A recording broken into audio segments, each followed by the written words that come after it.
Yo, welcome to this week's episode of Stay Grounded. Hope you guys are all having an amazing week so far. This week's guests, yes, I said guests plural, are Meaghan, Connell, and AJ Yager. So Meaghan and AJ are a dynamic couple who are business partners, adventure partners, and life partners. They scaled their business and life by being extremely data-driven in everything they do. They figured out how to run their business remotely, automated most of their life, keep their bodies fit and healthy, stay productive, grow their relationship, all while traveling the world and growing their company 2x per year. They are the founders of Praxis Metrics, which helps companies eliminate waste and make better decisions from their data, resulting in exponential growth. So I've known AJ and Meaghan for a while now. We actually work with them at Yager. And one thing, the reason I wanted them on the podcast isn't because to talk about data and business. More so, it was what's made me very curious about their lives is the fact that they use data to make every part of their lives better. Not just business, not just work, but health, sleep, love, intuition, you name it, travel. They've really created a life that leverages facts and data and information to create even more knowledge and wisdom. And I just love that idea because one of the things we talk about on this episode is the importance of radical honesty. And if you can't be radically honest with yourself about where you are, you can't actually make changes to better your life.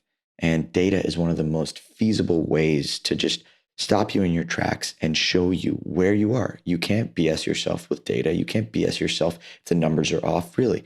So looking at the data and using data as a way to keep yourself accountable is just such a beautiful process for creating truth in your life, minimizing guesswork, and just get crystal clear on everything from the foods you should eliminate to the practices you should do to create strength in your relationships, in your work, and in your life. And data isn't just for logical thinkers alone. Data can become a source of power that elevates your life and strengthens the way you feel about yourself and the people around you. And it can also be something that ensures you spend more time doing the things that keep you grounded. So this episode was just a great reminder for myself, and I hope it's a great reminder for you as well, to tap into the power of data, use data and apply it in an intelligent way, which we cover in spades on this episode, to just better your life, improve your relationships, and not be in a place where you are waiting for change and you can create the change in your life. So I hope you guys enjoy this episode. If you haven't already, join the Stay Grounded Facebook group. You can go to rajjana.com/stay grounded. Subscribe to us on iTunes or any of the podcast apps. Send me a note on Instagram or in the reviews on what you thought about this episode, what you loved. And yeah, anyways, I am super excited for this episode. It's been a long time coming. And I couldn't wait to dive into the minds of two brilliant individuals living life in a very, very, very fulfilling manner. So anyways, without further ado, here are my good friends, AJ Yager and Meaghan Connell. Enjoy. Yo. Welcome back to another episode of Stay Grounded. Hope everybody listening is having an awesome start, middle, or end of your week. I'm tuning in with these two lovebirds. How you guys doing, AJ and Meaghan? Fantastic. Wonderful. I personally love having like three people in podcasts because one, I'm not used to it. So it just forces a whole nother level of conversation and back and forth and insights. But usually what I found is whenever one person says something, it sparks a whole nother conversation for someone else. And then that sparks a whole nother conversation for someone else. So it's like this trifecta of awesomeness. It's a lot of fun. Yeah. I'm super excited. Well, I already introed you guys prior to this episode. So the audience knows a little bit about you, what makes you guys awesome, what you guys are working on. So I thought I would just dive into something I'm personally curious about. I think others would also be. I hope so if you're listening to this podcast. So you guys are very, very, very data-driven, not just in work, not just in the impact you want to create in the world, but in your lives as well. Was there a part or a time in your life where you weren't data-driven and then something happened and then you became data-driven? Or was this something that you just were born with along the way and you guys just met each other and became a match? There's going to be two stories and then there's the emergence of the two coming together. Right. So I think you were way more data driven. Oh, for sure. Yeah, I was born and bred. Born with an Excel spreadsheet. in my hand. Yeah. Yeah. I was bred by two computer nerds. And so, yeah, we were doing spreadsheets in elementary school to run our chores sheet, everything like that. So data was always a foundation of, like, I remember the first TV I ever bought when I was going off to college. I did a spreadsheet analysis where I had weighted values to determine which one was better and which one I really needed to get. So I've always been data driven. AJ is a little bit different. He kind of developed into it. I'm more of the intuitive, more like feeling, choosing a TV. I'm not going to go do that, but I do look at the data. But I think there's different ways, perspectives to look at life, look at data, look at anything. And so I'm just on a different way. I'm good at gathering all the pieces and seeing that big picture and being like, ooh, this is what we need to go do and taking action from that. Whereas Meaghan is more in the data, if that makes any sense. So my early childhood was reading lots of books, self-development program, early inspired from my grandfather, who was my best friend in the whole world, challenged me to read books and audio tapes every single day and write down what I learned about it, to learn consistency about, taking in information and doing something with it, taking action. But my dad was an engineer. I basically call him a MacGyver. He could fix anything. He was a carpenter. He was just like so detail oriented and could like think about things in a very unique way. So I had a mother who was like social butterfly, and my dad who's an engineer. And I think I got somewhere in the middle, which was pretty cool. So I learned early on working with my dad how important data is and what to go do with it. From GPS data on the farm, everything he would track. He literally had a huge whiteboard like this, about 6 times as big as that, and a massive Excel chart. I never told you about that one. He had it printed out. Mm-hmm. And that's how my dad thought. So it was ingrained in us early. But I would say you're more of a data nerd than I am. Yeah, I wanted to be a calculus teacher. So I'm way more left brain and he's way more right brain. But what's interesting is, data, like people have probably already like tuned out, like, because they're like, when people think about data, like it's just like this huge kind of stressful thing, but it's just information. And information has been around since the Stone Ages, right? I mean, even Plato and, Aristotle, like data is just information. And the more information that you have, the more knowledge you can gather. And when you have more and more knowledge, so information turns into knowledge. And then once you have more knowledge, then it turns into wisdom, right? And so as we think about data, we think about it in every parallel of life. Like data is not just numbers, ones and zeros in business. It also applies to our personal life. It also applies to travel. It applies to our spirituality, because it's just this journey of turning raw individual learnings, discerning that into patterns, discerning that into then a knowledge of principles and a knowledge of why things happen and how they happen, rather than just what happens. And it's sparking the ability to learn how to ask questions. And then from that question, open up a new series of questions and really become a little more scientific about it. I want to speak to those people who are out there that are, may have failed math class, don't consider themselves good at math at all. They're more on the English side and the art side. That's fine. If I can be data-driven, you can be data-driven. I'm not like a calculus teacher. I didn't do as great in math, and that's okay. I don't see myself as a data scientist. So all of us have a way of taking in information. And it's about learning how to ask questions around it and take action on it, because data is not going anywhere. Yeah. We're going to be even more enamored by it. So just to tie this into an actual like real life example, right? When it comes to how we're data-driven in our lives, and I think our relationship is probably the most esoteric thing that people think. They're like, how do you quantify your relationship, and how do you use data to make your relationship better? Because it sounds very non-feeling. So, would you like to learn that? Yeah. So I want to dive into those specific examples in a second, but a really interesting observation. So what I love about the way you guys describe data is really it's awareness. Even data about yourself, in another word, is just self-awareness, right? Like it's you taking ownership or being radically honest, because the data doesn't lie, right? Your results don't lie, your track records don't lie. So when you put that stuff in front of you, you're essentially being radically honest with yourself. And now you have the power and the privilege of changing things so that the data can improve. It's interesting. I love and I think you're right. I mean, self-awareness is the key to everybody's happiness and fulfillment in life, right? Like your formula for life is not going to necessarily be exactly mine, but that's by design. We're all meant to create our own formulas, look at the data in our own lenses, and then take it to the next level. I want to just dive in a bit on, I guess, the spirituality standpoint, because to me, spirituality has a lot of intuition guiding it. Like you feel something. And to me, that doesn't necessarily always align with like something you see in front of you, like numbers. So how do you balance hard data, which is in front of you, with like something as esoteric as spirituality and intuition, and kind of maybe following gut when it doesn't always align one-to-one? I'm going to let Meaghan take this one because she's got a great example right along that. Yeah. So I've always been a very left brain person. So for me, when you say intuition, I have this natural kind of, not aversion, but intuition historically for me was very difficult to understand.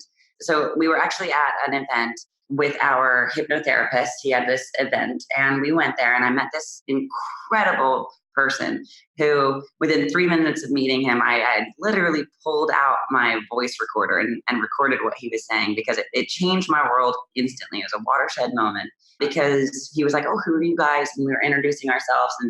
And somehow I was like, oh, that's AJ. That's AJ. He's more intuitive and I'm more logical. And he said, what makes you think that those are two different things? And I was like, well, I mean, it's like they're polar ends of the spectrum. Like feeling is intuition. You just know, it's just this deep intuitive feeling like that. Duh, like that's how everybody describes it. And then thinking is logical. Thinking is stringing together 1 + 2 + like it's in a linear line. But whereas when AJ goes through his creative process, like when he does that, I feel like he's just like plucking things out of the ether, and it's so random because he'll just go on these, like weird things, and somehow it's connected in his mind, but on mine, I don't see it logically. And so I just always had this definitive definition of the two things as being very different. And this man, Fedor Holtz, amazing. He's only 25 years old. One of the best poker players in the world. Yeah, just so wise beyond his years. Like we talk about data, information, knowledge, and wisdom. Like he is wise as such a young man. And he said to me, those are not two different things. Intuition is the understanding of things subconsciously. So let's say that, and this is probably going to botch this. I'm trying to give an example. Like, let's say that you're walking down the street and you see somebody, and all of a sudden you have this intuitive feeling that you don't trust them, or something's off about them, or you meet somebody, right? And you shake their hand and you're like, ooh, I get this intuitive feeling that there's something off here. And then later something comes up and you're like, I knew it. I knew that. And intuition is not just a feeling. What it is that your subconscious is always processing information. Every day we're getting 64 billion bits of information that is going into our subconscious. And your conscious has to filter, distort, and delete this information so that you aren't like over processing, right? But the subconscious stores it all. It sees it all. It's all being stored inside of us. In every fiber of our being, we've got these neurotransmitters that hold all of this information. So consciously, we can't string together all of these things that made us think, I don't trust that person. But it's all of this history, these years and years of experience that we've learned from, that has been stored within us, and our unconscious mind is putting it all together, stringing it all together into this strand of information and knowledge, saying, this is not a trustworthy person, and you need to be careful. And so we get these feelings, these gut feelings, and we don't know why. We don't know the logic that strung it all together, the little pieces, but we get the feeling. And the feeling is simply our subconscious coming to the conscious and saying, I don't have to explain myself to you, but you need to not trust that person. And that's it. And so people who trust their subconscious or the spirituality, right, when they get these downloads, it's all just information that we're not able to logically put together. Does that make sense? Everybody's data driven in that way. It makes sense. I do want to ask though, sometimes our subconscious is rooted in pasts that don't serve anymore either. Like if I had an experience with somebody in the past or when I was a child, right? Like I had this conscious understanding that this type of person is bad. And if I bring that forward into every single relationship in my life, I feel like I'm almost repeating patterns. So how do you take data there's all this data that's back here that you're not even consciously seeing, and decipher between what's useful for you right now and what was something that just kept you alive in the moment? Like, Do you kind of hear what I'm saying? Like, does that make sense in a way? For sure. I mean, because you have to think about it, especially when we're young. I mean, we get programmed so easily when we're young. Those formative, like from 0 to 7, it's just such an impressionable period that we absorb so much, and then we believe all of that to be true. And we do have to reprogram ourselves because, and you think about it in data, it's skewed. We have a very, very, very small framework. And so everything that we're exposed to becomes truth. And we have to, and then we believe that. And then we create these patterns, we create these subconscious strategies to protect ourselves, to keep us happy, to keep us safe. And all of those are based off of this limited knowledge that we have as a child. So it's really exposing yourself to the opportunity to be reprogrammed. Because the more exposure that you have, it's just more data, and it normalizes, right? And then you can learn from new experiences, and it can outweigh your historical ones when there's so many that they stack up.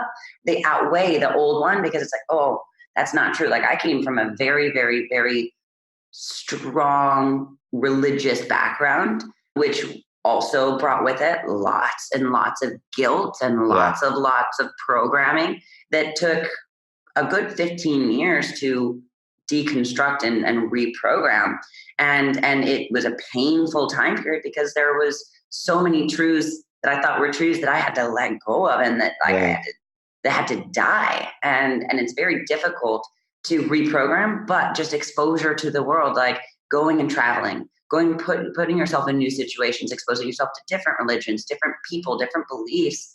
It just gives you more availability to data that then outweighs whatever experiences you had. You guys are uniquely qualified to answer this question just because of how intentional and data-driven you are in every aspect of life. When you become aware of these subconscious sort of patterns that are showing up, and then you travel, how do you know which data points, or when you maybe it's with your health or travel or whatever, like how do you know which data points to pay attention to that are most important for you? Because I feel like every person's going to have a set of data points that are unique to their own past, their own biochemistry, their own physiology, their own beliefs, their own upbringings. And it is a kind of like a bit of a daunting journey to figure out what the hell I need to pay attention to. So how do you guys sift through the bullshit, for lack of a better word, and find which data points are most meaningful for your lives? And how would you suggest someone else find the data points that they need to be paying attention to so that their lives can improve systematically as well? Oh, awesome question. Well, in business, we call it metrics mapping. Yeah, we call it metrics mapping, but I think that there's a few things that came up for me. One is going to be understanding your values. So at a foundational level, who we are, I'm going to kind of gloss over mine just so I can present them. So you're understanding your values, also understanding your own data. What makes up you? Genetic data, your blood work, basic elements that we have access to that typically our general doctors aren't actually giving us the whole story. So that's a little separate conversation, but like understanding who you are at a molecular biological level is a great place to start, right? Because people say, oh, well, gosh, I gotta quit coffee. I gotta stop this week. I gotta give myself a reset. Like, you just hear people say that you shouldn't have too much coffee. What if your body can process that really well?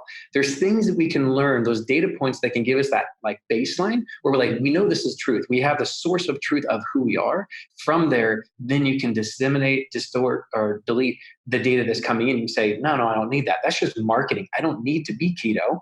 I need to be this. I need to have this much because now I know my data. So I think values is a really big part of it. And then also just knowing your fundamental data points. Those are what came up for me. And to build on that, so, the way that we see it, and we have a very specific process in business that we walk through, and it's the exact same process that we walk through in our personal lives. Because if you think about, just a chart on the vertical axis, we've got your values, right? Obviously, the higher up your values, the more valuable it is to you to know, right? And then you think about the horizontal axis, and if you think about that as like we call it feasibility, like how much access do you have to get this data? So let's just talk about, for example, health, because I think health is like the easiest thing to think about with data.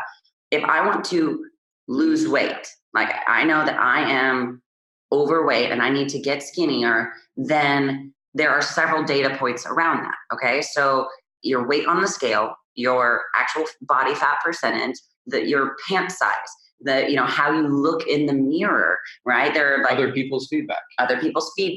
There's all of these different data points around that, right? And so when you're looking at, there's so much you can track. Like, do you have to track all of the meals that you eat? Do you have to track all of this stuff?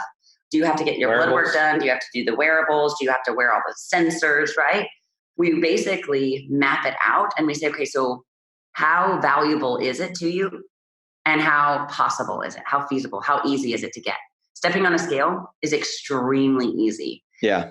But it's not as valuable because if you are like super muscular, the scale will tell a different story, right? And so you don't know if you're losing fat or if you're losing muscle, right? So that's not as valuable to you.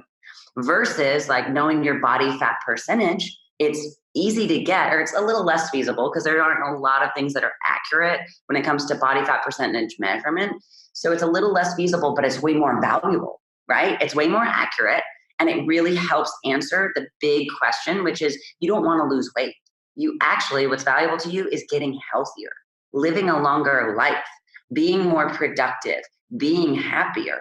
All of these things are more valuable to you. So losing body fat percentage is a secondary thing. It's a stepping stone to get to something that's way more important to you. And so if you could have an accurate measurement, going and getting a DEXA scan or doing the pods or whatever it is would be way more valuable to you than stepping on the scale every day. There's so many different things you could do, but what should you do is simply determined by how valuable it is and how feasible it is. Does that make sense? It does. So it sounds like knowing what's most important to you is the first step in all of this. Yes. Totally. Asking the right question. So how does one get better at asking the right questions or even know? Because asking I completely agree. One of the biggest reasons why I even, love the podcast and how it's been growing is because I get to practice my ability to ask questions. That's one of my favorite things to do. And it's forced me to ask better questions of myself because now you guys have sparked a whole world of insights that now I need to go back and sit down and download and map out, right? Like it's that process that's created, but it's been over time. So for somebody who may feel like it's daunting to ask big questions because I feel like big questions, like what do I want out of my life, require subconsciously, I'm thinking it requires big answers. And maybe there's a middle ground. Like how can we start asking questions that can lead us towards a better life without feeling overwhelmed with the responsibility that comes from asking bigger questions? I think part of ours is like assessing where you are right now. Because here we are in the present moment, right? There's historical data, but there's also like who we are right now. What Meaghan and I do every single year, actually pretty much every quarter, we do, you can call it the wheel of life, whatever. We look at our different areas of our life, relationship, finance, business, health, like we rate them. So we are tracking our own data right now. Like how are we doing right now? Like right now we're in London, we're traveling, we're meeting other people. But when that happens, our friends we don't get to see our friends as much because we're gone for like 60 days. Our fun field goes up. Fun goes up, but those relationships are like, wow, we miss our friends. We're not able to see them and we're off doing all this adventure stuff.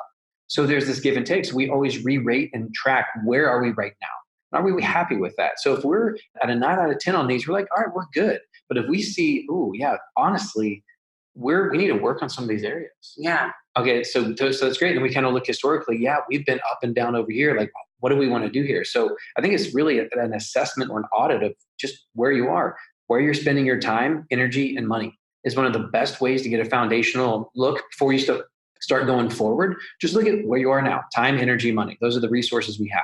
Yeah, because like on your note, like it is hard because a lot of times when we start asking these questions, then you get into these big, like these huge questions that are like, oh, for what higher purpose? And then it's like you get so chunked up. Then it's like, well, how do I take action in the now? How do I bring that back down to how I can improve just right here? And that's what AJ's saying is like, you have to know the why, right? Because it drives everything. You have to chunk up into, what is the higher purpose? But then you also have to chunk down. And an easy way to do that without complicating everything and without making it so overwhelming is just like simple, like happiness scales. Like how happy am I right now in this area? How happy am I over here on a scale of 1 to 10? And it's just like, and then we can adjust and balance and take action from that to be better, to just, in the now. And it's very, very small adjustments that make a huge impact. And then the inverse of that is look at the pain.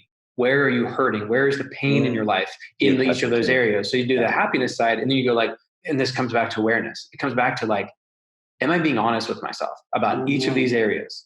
Okay, I can say I'm happy over here, but like, what am I really, what's been coming up consistently that I'm not performing well at my job? Or, the people keep saying these things about me, and like, maybe it's true, maybe it's not. What's the pain?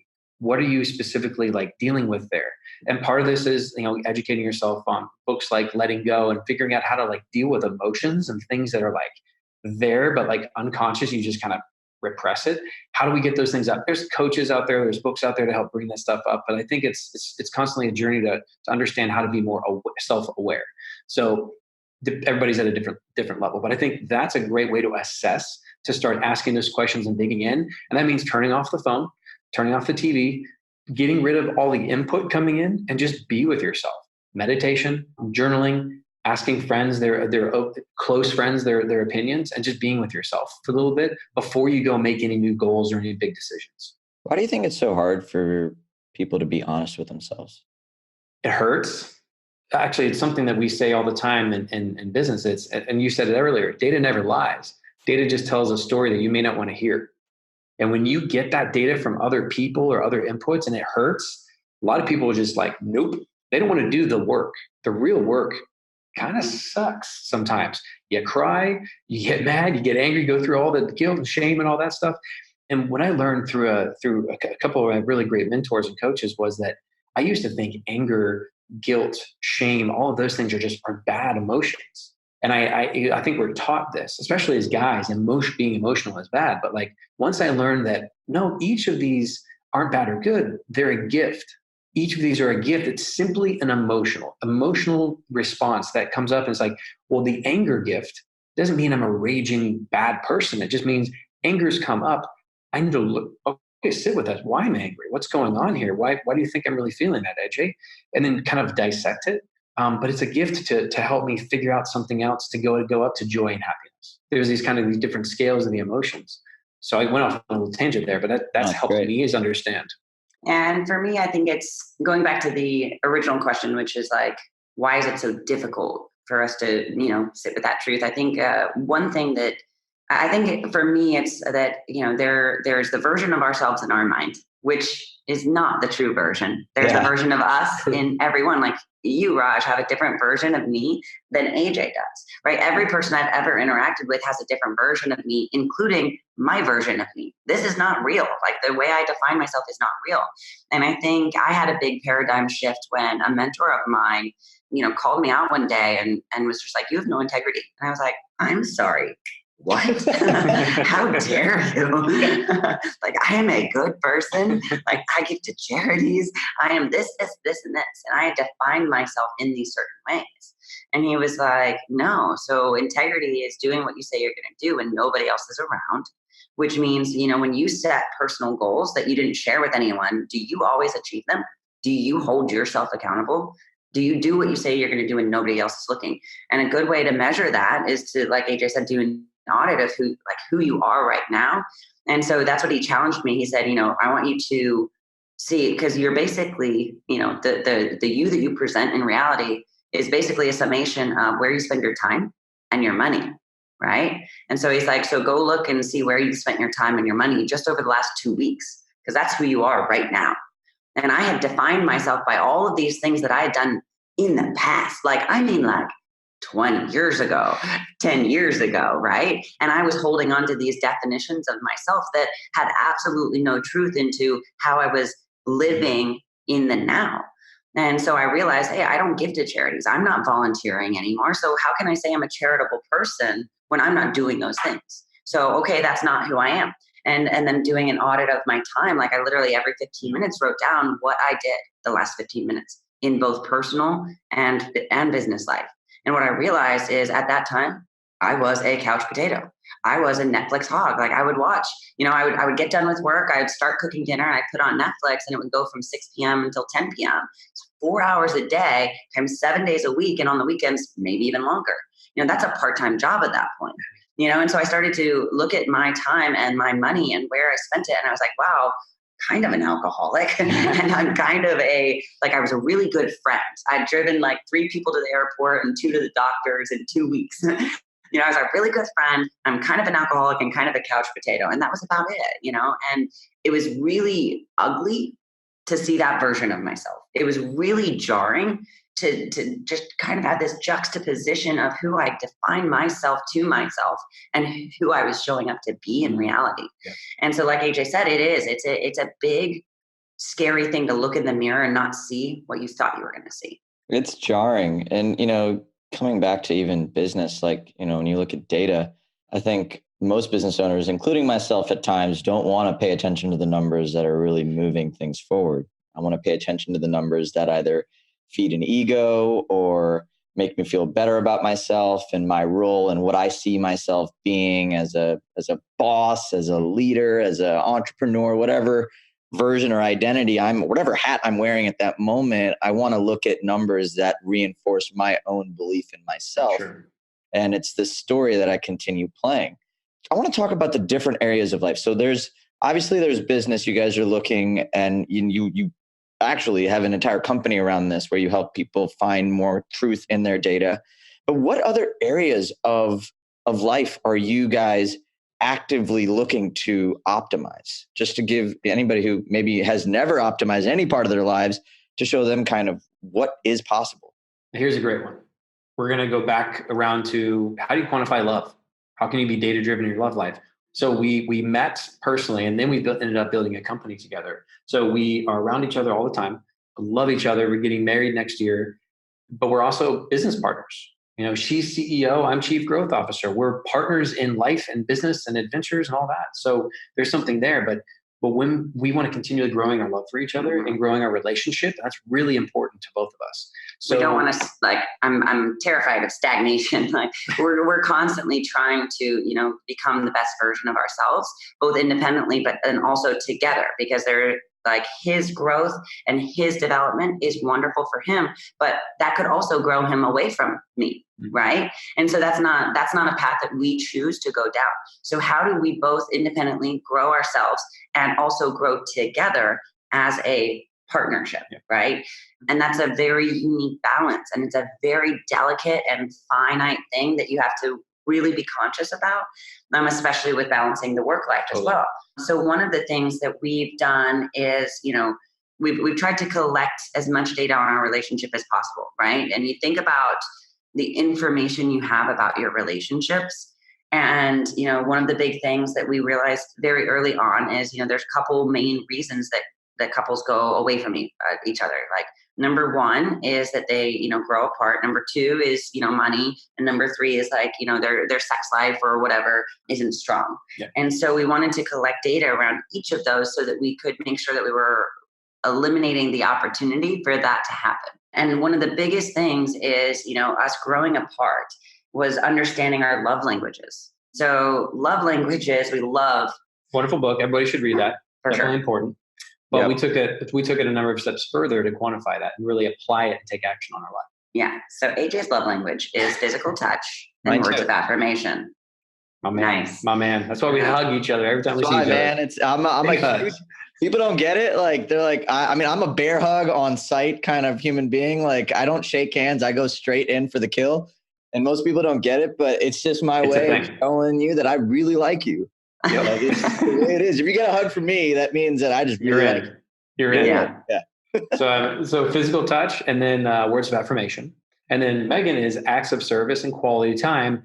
Tends to be starting to actually come into becoming a little bit of gifts, actually, which she was not about before. I was an awkward gift receiver. I was like, what do I do with my hand? Yeah, it was so funny. So early in the relationship, we're studying, we're learning. We took real quick, before you dive in, for anybody who doesn't know what a love language is, can you just describe it real quick? Yeah, love language based on a book that was a best-selling book. There's 5 love languages: acts of service, quality time, physical touch, words of affirmation, and gifts. 5. So this guy identified that there's these love languages. Now, what I just said is that I like to receive physical touch and words of affirmation. And when I give him those things, that's how he feels love. So like imagine an iPhone interpretation. battery, right? Or a bank account. Those are creating deposits every single day that fill up my battery or my bank account. That feels great. But what we need to take in consideration here is those are mine, what I like to receive. Where people get it wrong is that they're like, well, I love those, so I'm going to give those to her. And those are my least favorite. Right. Literally her least favorite. And we're going to get into that. But this is about determining how you receive and how each of us receives and how you need to shift your mindset to give. So those two aren't necessarily my most strongest, but that's what she needs more of. So I have to understand this is what I want. This is what she wants. It's just a great paradigm shift in relationships just with that part. So does that help explain that? Yeah. Super, super helpful. Yeah. And sometimes, just as a note, sometimes the ones that you receive that make you feel love are not the ones that you give to show love, right? Mm-hmm. So even though I really love acts of service and quality time, I love giving gifts. Like that's something that I really enjoy doing. I love giving them. Not as great at receiving them, but I honestly love to give that person that, event or the presents, or just see them light up. And it makes me feel good that I gave them love that way. But if they don't like receiving love that way, then it's totally different. And so it's shifting your actions to align with the behavior, right? So our story continues in that we've been together about 4.5, almost 5 years. And we've had like 3 fights, like not even really fights. We just don't fight. No, seriously. So honestly, it's 3 fights. Like it's 3 fights. That's it. And they were over. They were all kind of over the exact same thing, having the same conversation, like almost like a repetitive thing. It's like word for word. And it came up 3 different times in very different periods of our relationship. And each time I am, this is my problem. I'm working on it. So he would feel a certain way and I'd be like, those are your feelings. You need to go fix them. You feel this way. You have some internal work to do. That's all on you. And almost like I had nothing to do with this. You need to work on your Some emotions. people may be able to relate with this. Like we do that, right? And after 3 times, we're always working on our relationship. And we have a podcast where we go and interview power couples so that we can understand their dynamics and what they do, what actions they take to make their relationship stronger. And we were interviewing an awesome power couple. And literally in this episode, I was like, oh my gosh, it was my fault. Oh. And what they had uncovered is we tracked all of our kind of deposits, right, over time. And so it's like anytime he'd give me physical touch or words of affirmations or vice versa, like we track it. And what we'd never done is correlated the 3 fights with how well we were doing with each other's love languages. And what I found was that, in the 6 weeks prior to these fights, I had been really, really, really bad at giving him the love that he needed to feel secure and safe in our relationship. So by me not depositing every single day, his bank account, it just was drained. And so when we would get into certain situations, he would already be at a very low balance or negative even, where he would be insecure in our relationship. He'd be unsure about my love for him, even though I was very sure. He would be scared. And so he would react a certain way and I would be disgusted and I'd be like, oh, this character I don't like. And I had no idea that it was the 6 weeks of withdrawals that caused that negative balance to come up. And then I was getting this late fee basically, or this overdrawn fee. And I was like, oh, I don't like these fees, but I didn't realize that I was the one who caused them, right? So because we had the tracking out, we were able to correlate and say if these 3 fights were caused by actually something that was completely unrelated to that one incident, it was caused by my 6 weeks. So we had to take action from that, right? So we identified a new outcome we wanted to have. We tracked the interactions that could help us tell that story in a new way. And this is what I love. This is taking action on that new data. Meaghan did something very simple, but is very, very powerful. She went on her phone, iPhone, free app, alarm.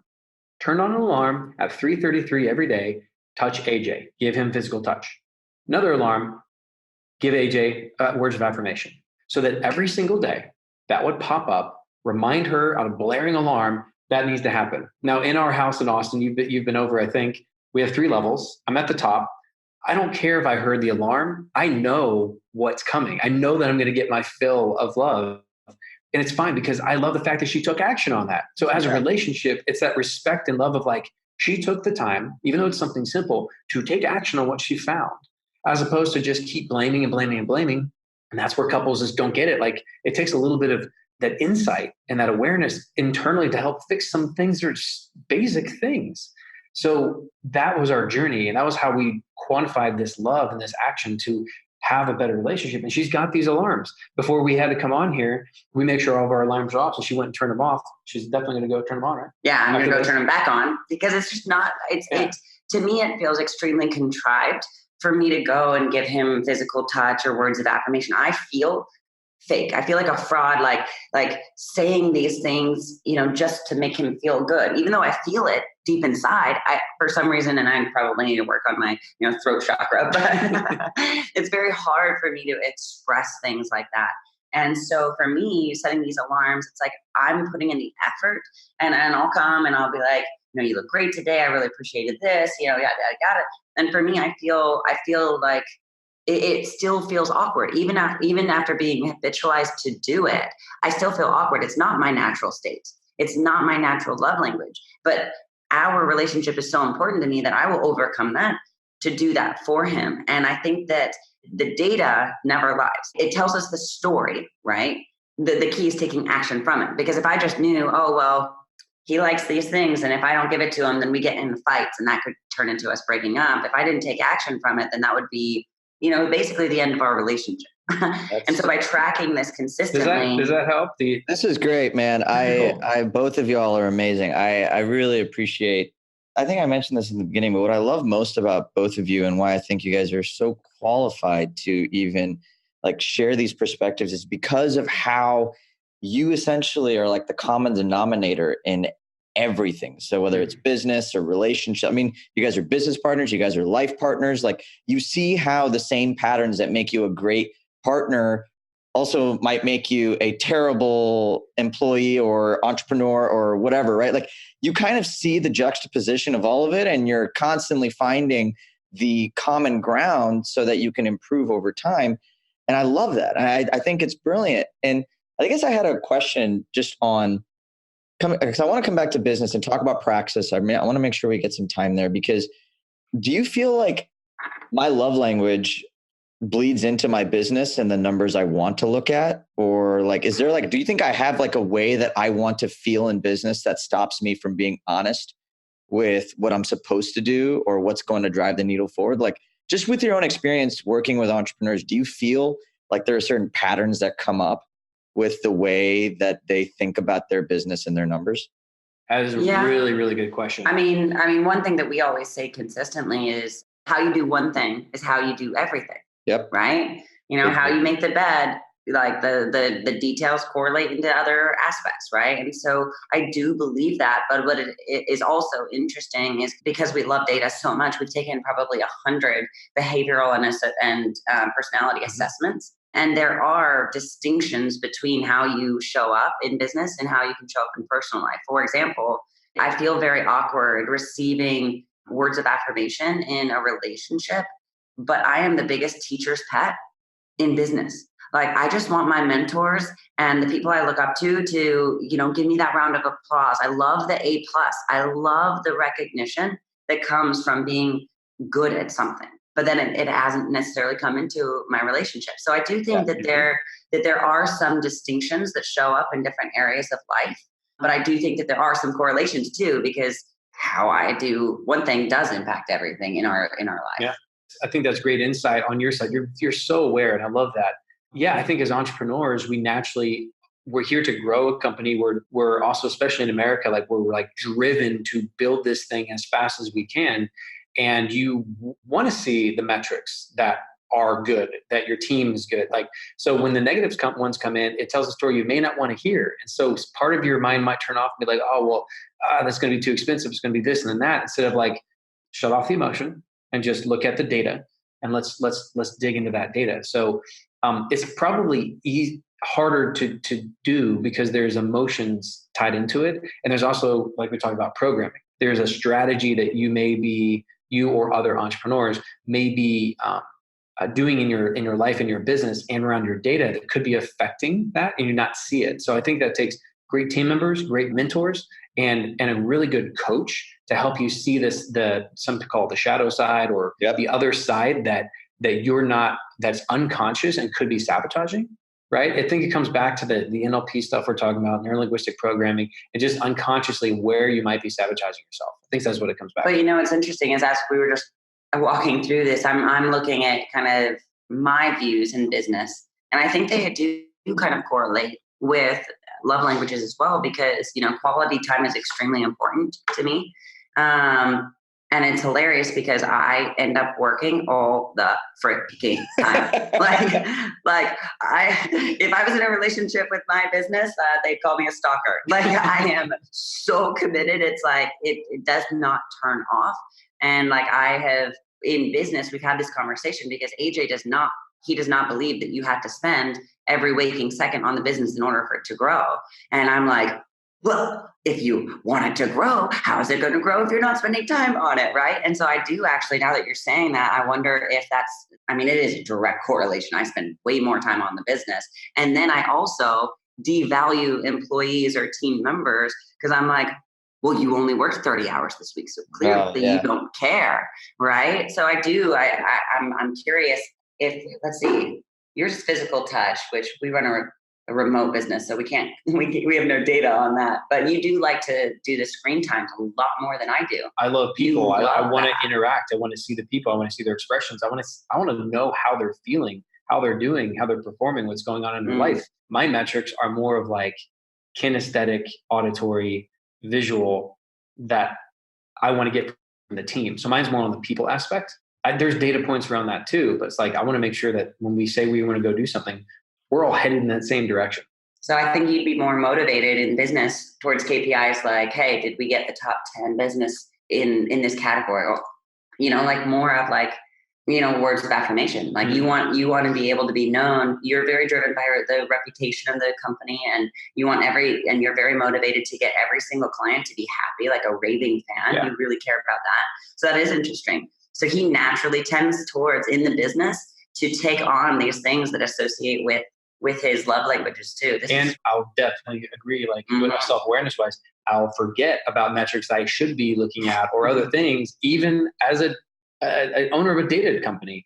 It's there's something there. That might be an interesting thing to dig into, maybe with a panel or something. We might have to go down another rabbit hole or something. But guys, no, I didn't know where this conversation was going to go in the beginning. I think we were talking about which angle we were going to go down. But I'm really glad it went down the rabbit hole. We're very good at that. Yeah. I learned so much. And I've been working with you guys for a while, and I know, and I've seen, when we first started working together, it was, mostly just on getting our numbers right to figure out what we needed to do to move the needle forward in the fastest way.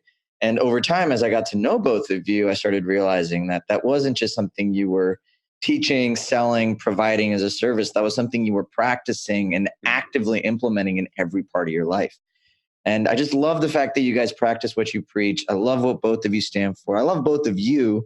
And I'm just so grateful that you guys took the time to kind of peek behind the curtain to show all of us how we can use data to live a more rich and fulfilling life. So I just want to thank you guys. That means a lot to us. It really does. We love you too. We love seeing you continue to do this, all your media appearances. Thank you for the opportunity to help you out, to just connect further. And hopefully we said some things that help some people out there. Yeah. And guys, we will make all of the links to reach AJ and Meaghan available in the show notes. If you guys want more data-driven approaches to growing your company, I highly recommend just sending them an email, or even calling them, or just chatting with them. They're a wealth of knowledge, if you haven't already realized. If you're listening this far into the episode, you're gripping to something, and I promise you it gets better. So guys, I have one last question for you. In the midst of everything you guys are doing, the way you're growing and where you're going, how do you stay grounded? How do we stay grounded? Individually or together? I think individually. Yeah. So AJ and I are very different humans. So we have very different daily practices and routines. For AJ, he's more of a daily grounded person, right? I start the day with gratitude. Like literally when I wake up, I'm going over the things I'm super grateful for. And I love to journal and I love to meditate. I love to own my morning to like do that. I don't like jumping right into email and all that. Like my groundedness is when I get to have a little bit of meditation time, a little bit of journaling time, the gratitude in there, and like maybe reading or listening to a podcast or something just to get that mind warmed up. Yeah. Plus some water. And like I intermittent fast till about 11, so I don't even have coffee till later on. But I'm like, if I can do that, I'm the grounded AJ. When I don't, there is a significant data-driven difference. I think it's about a 30 to 40% performance drop when I don't own my morning and when I don't get grounded. And for me, I'm polar opposite. I'm more of a pendulum swing, is what we kind of refer to it as. I go really, really, really hard into business because I believe in kind of the reap what you sow. I believe in putting the quality time into the business. And so what I do is I go into these deep, deep months of focus. And I really give everything to my business or to whatever it is that I'm focused on. And then the pendulum swings back the other way. And for me, travel is how I stay grounded. It is my therapy. It is my passion. It is everything. It allows me to be grateful. It allows me to really live in the moment. It allows me to open up my horizons and experience new things. So for me, it's something that we schedule in, right? So every year we spend a lot of time on the road. And that's because that's something that I need in order to stay grounded. And it's different for different people, but AJ's been really supportive in that. And so we literally do 90-day stints about, twice a year at least. And then throughout the year, and they're not vacations either. They're like working remote. We're still running and growing our business, but we don't want to postpone life at the end of our life or like vacations and stuff. Like we want to live now and we adventure now. We're adventure partners first. So I think adventure, travel, and then what I talked about, but like our commonality is the travel and the adventuring, like newness, new people, new adventures. Let's go conquer this thing, or let's go hang out on that amazing beach. And there's this whole world we get to explore. So for us, that's that commonality. Mm-hmm. Beautiful. Well, guys, again, I am like massive fans in many ways. So again, thank you both for being here.